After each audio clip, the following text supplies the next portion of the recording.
Les estamos presentando Aquí se habla libertad con Pedro Urruchurtu por rcr.tv, la radio que se ve.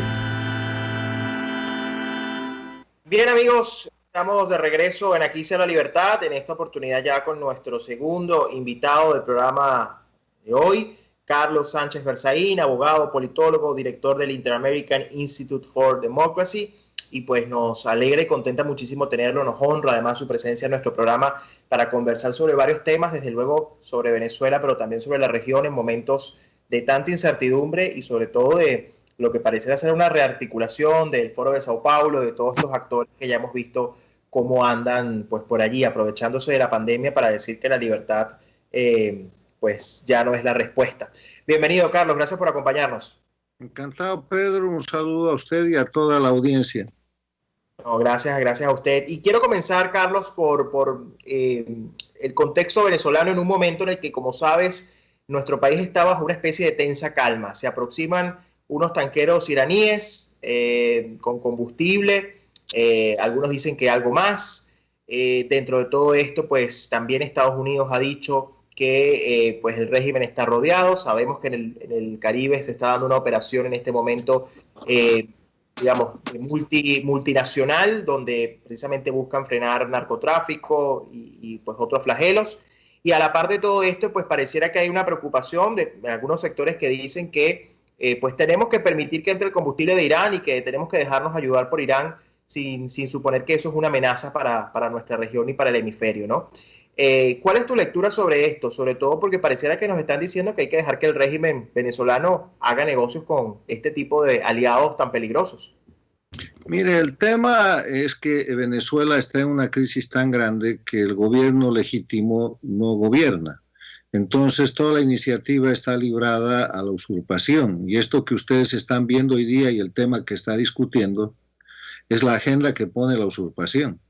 Hay que cambiar esa dinámica y hay que empezar a discutir la agenda que pongan los defensores de la libertad y la democracia, la agenda que ponga el gobierno legítimo de Venezuela, pero eso no existe. Entonces, el reclamo y la sugerencia permanente que yo vengo haciendo es que el gobierno del presidente Guaidó y su G4 y lo que sea, tiene que tomar iniciativas, pero tiene que tomar iniciativas que sean consistentes en el marco de una estrategia.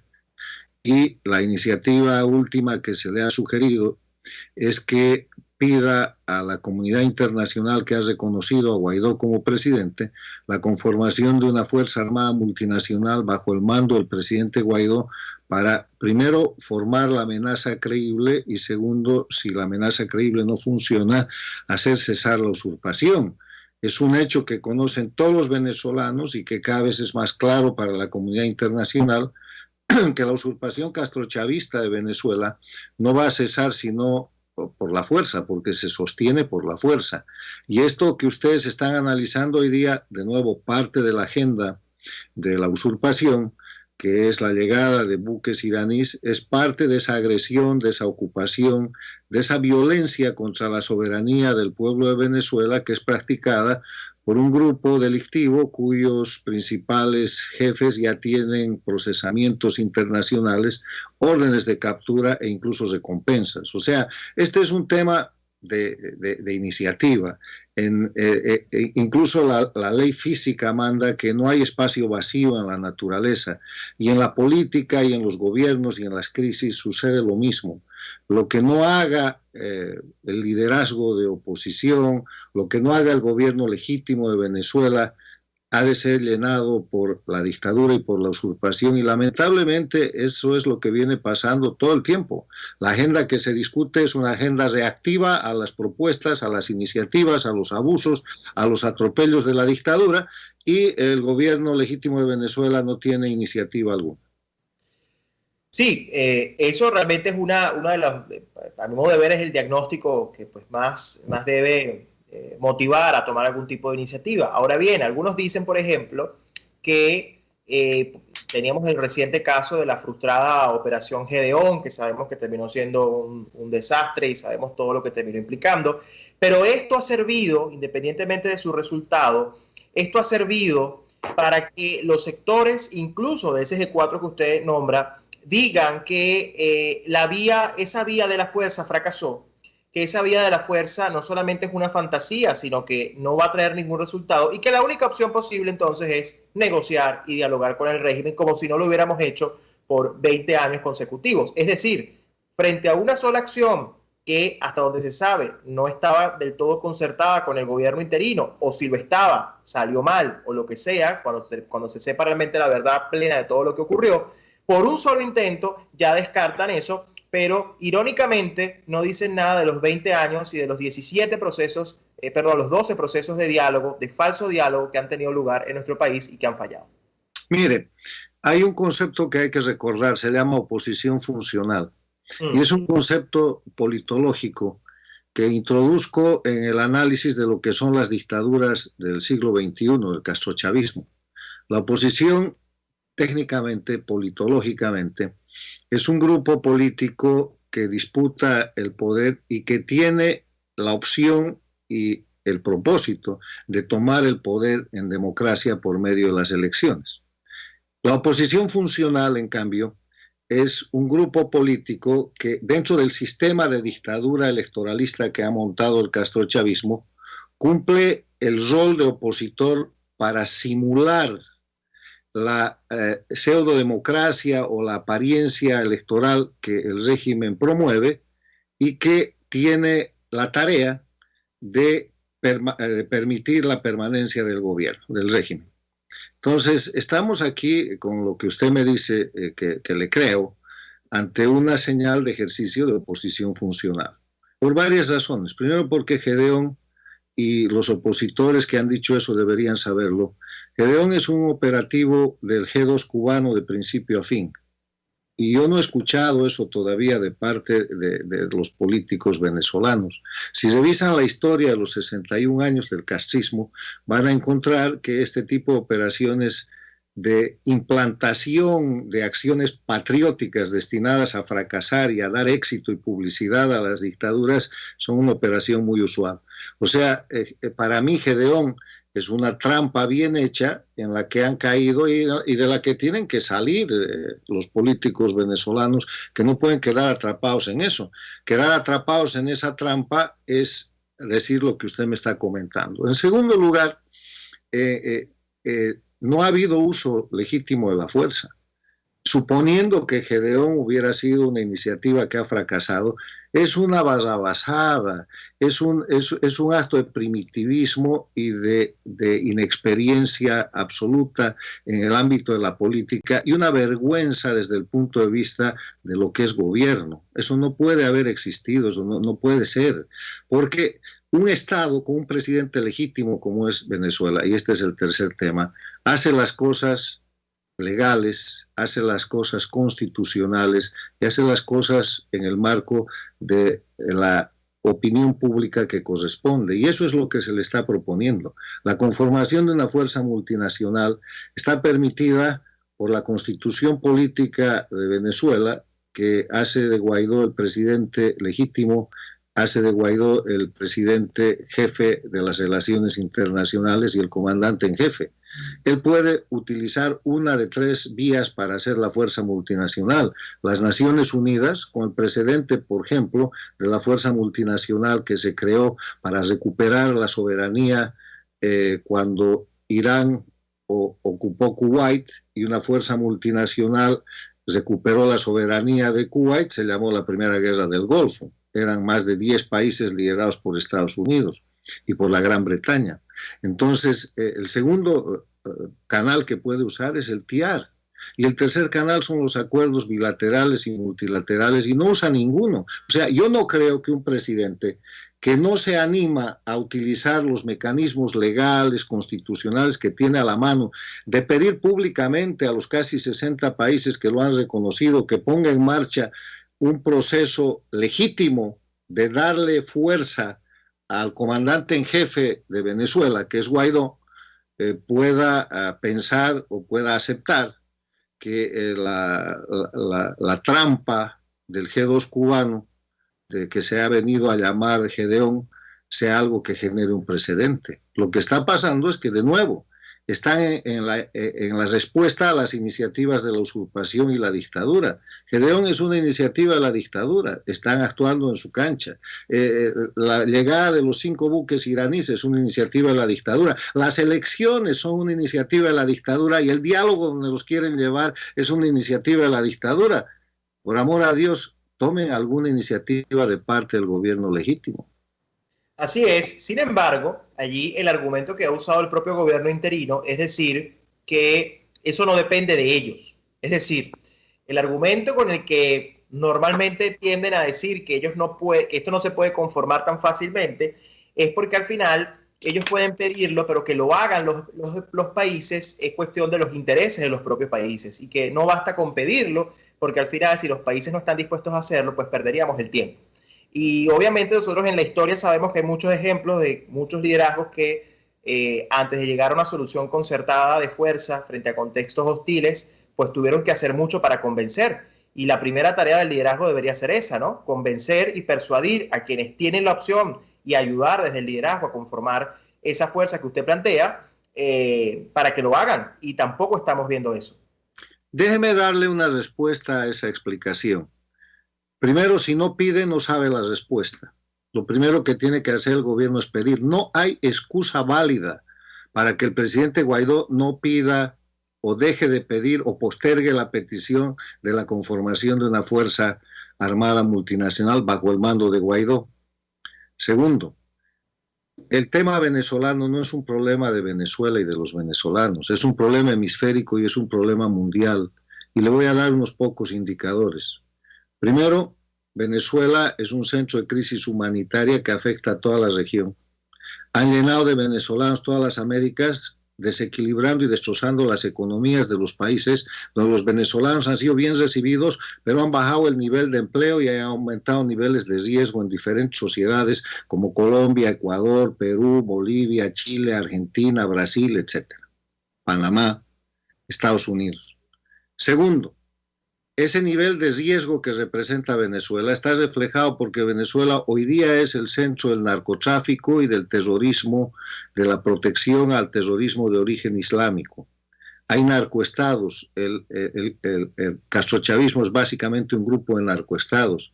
El líder es Cuba, pero el centro de operaciones es Venezuela y está demostrado en la relación con las FARC, en la provisión de droga, de cocaína desde los aeropuertos de Evo Morales en Bolivia en aviones militares. Está documentado en el puente de la cocaína por periodistas del prestigio de Leonardo Cutiño. O sea, son un centro de amenaza criminal al resto de la región. Tercero, la premisa que manejan es la de inundar de droga y de cocaína el resto de la región y los Estados Unidos. Es una premisa abierta.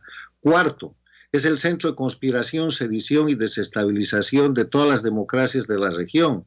Y eso no es una suposición. Los hechos están demostrados. El año pasado, 2019, se ha intentado un golpe de Estado en el Ecuador contra el presidente Moreno. Se ha desestabilizado Chile. Se ha intentado la desestabilización del Brasil, de Colombia. Han hecho lo propio en Bolivia y eso ha sido confesado por el dictador Maduro con la operación del denominado Grupo del Foro de Sao Paulo, ha sido confesado por Diosdado Cabello con la famosa brisita bolivariana y es conocido por todos los servicios de los países democráticos de la región. Y finalmente, porque hay muchos más argumentos y muchas más pruebas para demostrar que Venezuela es una amenaza, Venezuela está abiertamente dispuesta a hacer del territorio venezolano una base del terrorismo islámico con Irán, una base de penetración del crimen organizado con todo lo que es la red criminal vinculada a la China, a la mafia rusa y a todo, y los países lo saben. ¿Usted cree que en esas condiciones los países van a decir no a una operación donde el presidente Guaidó pide fuerzas armadas para montar una fuerza multinacional y que además ayuda a los países de la región a no intervenir militarmente y a no invadir Venezuela? Es una solución interna la que se está proponiendo, porque la Fuerza Armada será multinacional, pero el mando y la soberanía es del presidente legítimo de Venezuela, y ahí no hay invasión y ahí no hay ninguna cuestión que pueda representar intervención externa. O sea, el argumento que usted me está dando está bueno para una discusión de café de segunda, pero en gente que tiene dos dedos de frente es absolutamente inaceptable. Así es. No, y además, totalmente de acuerdo con usted, pero parte de ese análisis también tiene que ver, y lo uno con el concepto que usted daba de la oposición funcional, porque mucha gente todavía dice que el gran problema, digamos, es que hay una oposición que, bueno, todavía piensa que esto es una dictadura tradicional o una democracia con zonas grises, o que hay ingenuidad, pero pareciera que por la fuerza de los hechos cada vez se demuestra que realmente lo que hay es complicidad, y lo que hay es una intención de que esas fuerzas, que al final terminan siendo las fuerzas contrarias a las que usted propone, sean fuerzas cohabitadoras y fuerzas que terminen por dejar al régimen en el poder a cambio de seguir siendo oposición por parte de estos grupos que se benefician de ser oposición. Además, es parte de su agenda, es parte de su trabajo, porque además saben que en una transición de verdad y legítima, la justicia no solamente va a llegarle al régimen, también le puede llegar a ellos. Entonces, obviamente ahí hay todo un esquema en cuanto a eso. Y concretamente con el tema del uso de la fuerza, allí también la realidad es que pareciera que hay países que todavía no lo comprenden. Quizás los países del TIAR y la región lo han entendido, pero tenemos a la Unión Europea, por ejemplo, que insiste en que la solución de Venezuela tiene que ser interna, por diálogo, vía electoral, y esto pues todavía sigue siendo, pareciera, una piedra de tranca para avanzar en un propósito mayor que implique una articulación de fuerzas como la que usted propone. ¿Qué hacer en este caso, ¿no? ¿Y cómo primero, mire, yo le quiero decir algo. Lo primero que tienen que hacer es cambiar de actitud. Sí. Porque si estamos en la actitud de lo que piensa Europa, lo que piensa China, lo que piensa Rusia, ustedes tienen que operar y tiene que actuar el gobierno de Venezuela en función de lo que piensan los venezolanos y de lo que quiere Venezuela, de lo que necesita Venezuela. Dejen de mirar afuera y de esperar que los va a salvar una operación americana, o que de repente los va a salvar una cuestión colombiana, o que va a volver la democracia por arte de magia a Venezuela cuando se ponga de acuerdo la Unión Europea. Iniciativa venezolana. ¿Qué es lo que Venezuela necesita? ¿Qué es lo que Venezuela quiere? Venezuela ha sido saqueada. Venezuela está liquidada, no es más una potencia petrolera. Está devastada en todo lo que es su industria minera, lo que es incluso su capacidad forestal, en todo lo que son sus recursos naturales. Tiene una crisis humanitaria terminal, cercana a la de Haití. O sea, Venezuela tiene el exilio más grande que se conoce. Tienen ustedes millones de gente que has tenido que salir forzadamente de Venezuela, y todavía están pensando qué opinará la Unión Europea. Ustedes tienen que decirle a la Unión Europea lo que tiene que pensar, porque la realidad venezolana tiene que salir de Venezuela, y ese es el papel de los liderazgos venezolanos, y ese es el papel del gobierno legítimo, transitorio, o como se llame, si es que quiere existir como gobierno. Entonces, el primer consejo es un cambio de actitud. O sea, ustedes tienen que venderle al mundo, que convencer al mundo de la gravedad del tema venezolano, y no estar esperando que el mundo les diga lo que hay que hacer. Y el presidente tiene que ejercer sus funciones, porque si no, le queda un periodo de tiempo demasiado pequeño, y con las iniciativas que está tomando la usurpación, la dictadura, que es un proceso de ocupación de Venezuela. Otra cosa que tienen que recordar es que ustedes no están disputando un tema interno. Venezuela está ocupada por el grupo más grande, más importante, y que nunca ha existido, que no tiene precedente, de delincuencia organizada transnacional, que se llama castrochavismo, y que disfraza sus operaciones como hechos políticos, y que está liderado por el crimen cubano, está vinculado al narcotráfico de las FARC de Bolivia con Evo Morales, que está sostenido por una estructura criminal internacional que ya no es secreta, está puesta en evidencia en tribunales internacionales, con órdenes de captura contra Maduro, Diosdado Cabello, y con premios de $15 millones por su captura. O sea, actúen en función de la realidad. La comunidad internacional ha ido más allá de los venezolanos. Ahora es tiempo de que los venezolanos tomen acción, tomen iniciativas. Han agotado al pueblo llevándolo a las calles, han agotado a la juventud y han sacrificado al pueblo confrontándolo en maniobras de calle muy importantes contra la dictadura, pero eso está agotado. Hay un mecanismo que es un mecanismo de ejercicio de poder internacional que la comunidad internacional le ha dado y que solo lo tiene una persona.